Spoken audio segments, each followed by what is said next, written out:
We're going to keep rocking and rolling with the Transformers Legacy United Core class offerings. And this guy, this is Boulder Crash, and he's going to be our focus this time around in the latest Got True review.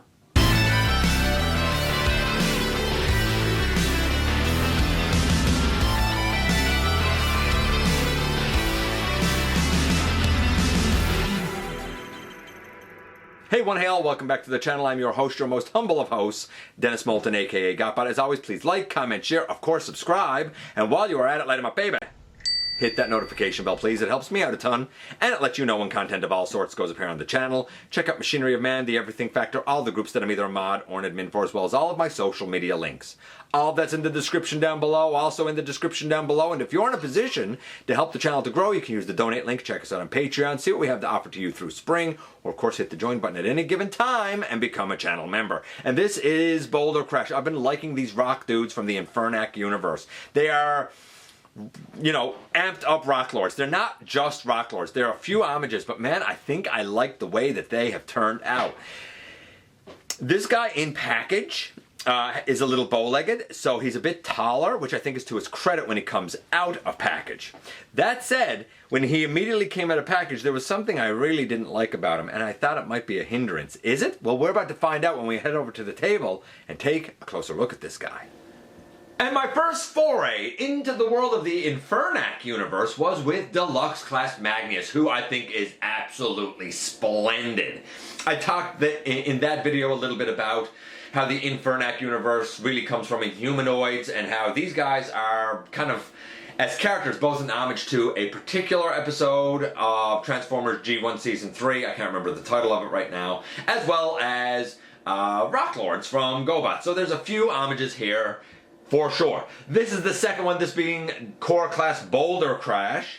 Is he any good? Well, before we can kind of get into him, let's look at the packaging first. And this is the packaging. We can see his lava rock motorcycle mode up here, over here, same sort of thing. The usual paraphernalia over here and the 40th anniversary, and of course on the back we see both of his alt modes, and he can even become this weird rock sword thing that bigger characters can wield. We'll see that in a bit. Our guy here has some pretty impressive instructions. They are quite functional and they were pretty easy to follow. And not for nothing, here we have both of our Infernac lads, Magnus and Boulder Crash. I mean, yeah, cool. They're different sizes. They both look like they're made of rock.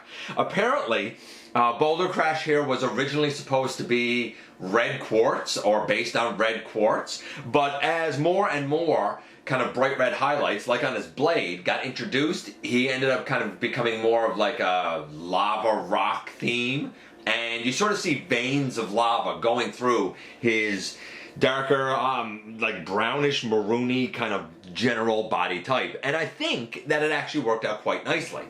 He looks pretty phenomenal and clocks in at a perfect 35 grams. I mean, he's the size of something like this guy. This is the Legends class Gears from many moons ago.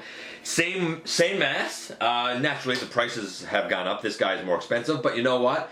All of the mass is there, and I'll even say this, not only is all the mass there, but I think that the kind of engineering is a little more interesting. Not to say this guy's perfect, but for look, I'm going to give him a solid 10. Not for nothing, but man, do I love that simple Scorn-esque head sculpt. I think it's really good with the visor and the faceplate. I just think it works as simple as it is.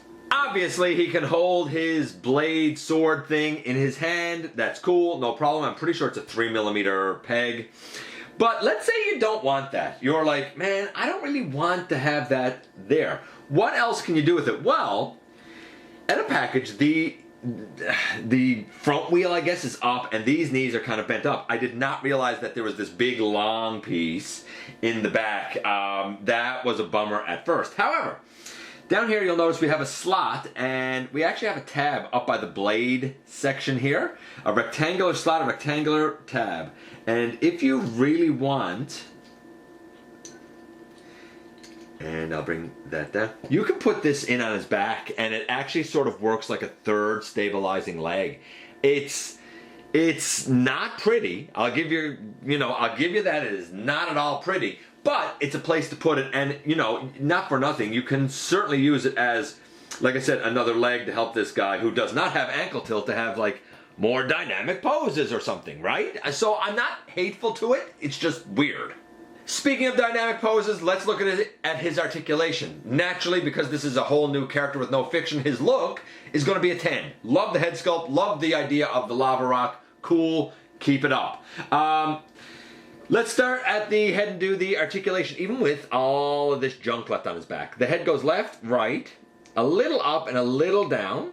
The arms can go all the way around. They can T-pose out this far, not as far as I would like them to T-pose out, but it's just the way the cut is in the arm, so a little bit of a bummer. Elbow to a little over 90 degrees on both arms. Swivel because of the ball peg there at the elbow. Actually, I guess leave these out. There is a waist on the guy, which is cool. It's for transformation, but I'm glad we got a waist. By the way, a little while ago, I looked at Tasmania Kid, and I've done his articulation, I'm sure, but I'm just now realizing that I have no idea if he has a waist. So as an addendum now, we're going to double check if Tasmania Kid also has a waist. I don't think he does though, but just give me a moment here. I know, we have, this is a caveat, obviously, and an aside, and I'm actually transforming Tasmania Kid right now as I'm talking to you. Just to see. No, he doesn't. He doesn't have a waist. So this guy has a waist, which is nice. Something that Tasmania Kid doesn't have.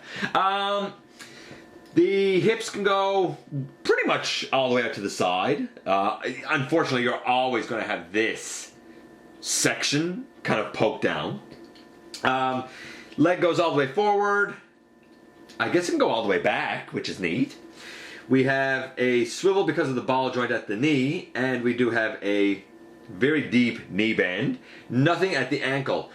It's shockingly like unhindered, even with all of that weird backpack on it. If anything, I think the backpack, as annoying as it is, actually does serve an okay purpose. I don't know, I'm torn because he's solid, but it's because of something that's kind of ugly. I'm going to say he has an articulation of 8. I'll say 8. Let's get to the transformation. Honestly, 8.5. 8.5. But you got to be okay with the fact that he's going to have some junk on his back. Luckily, it doesn't really hinder anything. The only thing I don't like is I wish he could T-pose a little bit easier. So an 8, and he had a 10. So right now I guess he's getting a 9. Actually, no, I said 8.5, so I guess he's getting like a 9.2? Yeesh. Okay, let's do the transformation and get out of here. So, we begin by turning the head around. I don't even know if you have to turn the head around. You can probably just flip this up over, honestly. I'll take that off for now, too. And flip this up over. And then open out the arms. Don't bring the arms all the way back yet. Just open them out. That should give you the clearance to turn the entire top of the body around. Cool. Don't even close the arms in just yet. We're going to, I'm actually going to bend at the elbows, it just makes it easier. Now we have to turn the waist. I find that that's a little bit of a nuisance because of the legs, so you might have to like finagle them like I'm doing here to get the hips and whatnot. Yeah, to clear this whole armature. Something should have been done with this. This is a bummer. Not a deal breaker, just a bummer. Okay, so now we have all of that done. Let's bring the legs up here on the side. And when we do so, we have a rectangular tab here that goes into a rectangular slot right there. So we bring that up and bend at the knee and bring that in. We bring this up, bend at the knee, and slap that in. Cool. Cool. Okay, and we can make sure I got that straight. Now fold back an arm, and now we bring these down. When we bring these down, we should have a little notch, I guess, in the forearm. I'm going to try and show it. A little notch right there in the forearm, and that'll go down over a little tab here on the side to sort of kind of guide the arm in. It's not super solid, but it certainly serves the purpose. Lastly, we're going to take our sword accessory thing, and we have two rectangular slots up here that this really just fits down over and goes on. So you can leave the sword up like that if you're so inclined. As a matter of fact, if you want to use it as a sword, like that's kind of what you got to do, right? Then there's a peg back here. But if you want it to be a motorcycle, then you can, that came off again, you can bring this back and push the blade all the way down, and it's like a, well, not really a motorcycle, it's a trike, right? It's a three-wheeled motorcycle, it's a trike thing. It's a rock motorcycle thing, and like, it looks cool. Obviously humans aren't gonna ride it, but like, I don't think humans are in the Infernac universe. I think that's just like living rocks, right? But I think it looks cool. Boom, in the end, here we have him in his bike mode. It's very easy to get here, but you know, really have to kind of turn the upper body, you have to turn the lower body, you have to peg things in correctly, but it all works pretty darn smoothly. You saw how simple it was? So I'm gonna give it a solid, it's fun to flick back and forth even with this armature here. I wanted to give it a 10 because it's fun, but that armature is a nuisance, so I'm gonna give it a 9. Overall, he was getting about a 9, and he's gonna get a 9. Not for nothing, but here he is a giant sword thing held by Magnus. Magnus can like support the weight, no problem. You have weak elbows or weak shoulders, this is going to be a lot of mass to hold up as a sword, but Magnus does it just fine. And honestly, I think that that's probably good enough, because wouldn't it make the most sense for Magnus to wield him? I think so. Overall score, 9. Another solid entry, to my surprise, because I really thought that his scores were going to be worse when I noticed that that bar can't move. I figured that would negatively affect articulation, negatively affect transformation, and what do you know? It actually didn't. Go figure. And here we are, and here he is. So, first things first, I love the look of this guy. I mean, he looks like a volcano erupted all over him, and I'm in for it. I think that it was a very creative way to do it. I like how this can go in his hand and be like this saw blade weapon-y thing, or if you're so inclined, you can actually use the little rectangular peg, I suppose, that's on the blade, and it will fit into this long armature on the back. The long armature on the back I thought was going to be a real disaster and a real hindrance. I think it's there because the handle down here is what makes this guy a sword. It's actually not. Shockingly, it doesn't interfere with his articulation. It makes the transformation pretty simple, and it gives you alternate storage for this.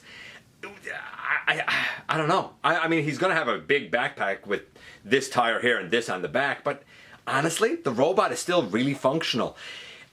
It's so weird. I would understand people not liking this and really berating it and saying all this on the back is garbage. I get it, but I don't know what else they could have done with it to make it better. I think doing it the way they did it at least allows a fully functional, fully articulated robot.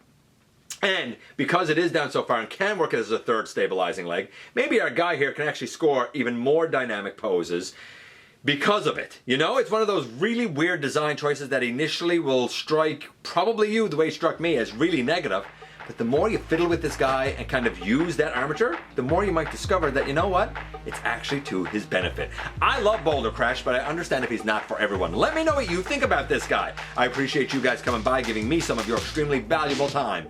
I do know how important it is to you. If you're in a position to help the channel to grow, use the donate link, check us out on Patreon, see what we have to offer to you through spring, or of course hit the join button at any given time and become a channel member. While you're at it, why not hit the subscribe button? Stick around, have some fun with us here on the channel. And especially don't forget that somehow, some way, each and every single day, you do make a difference in the world, and I look forward to the next time that you and I get together and have another visit either in the live streams on Thursday nights, at the stop motion premieres, or the old-fashioned way right here inside the videos.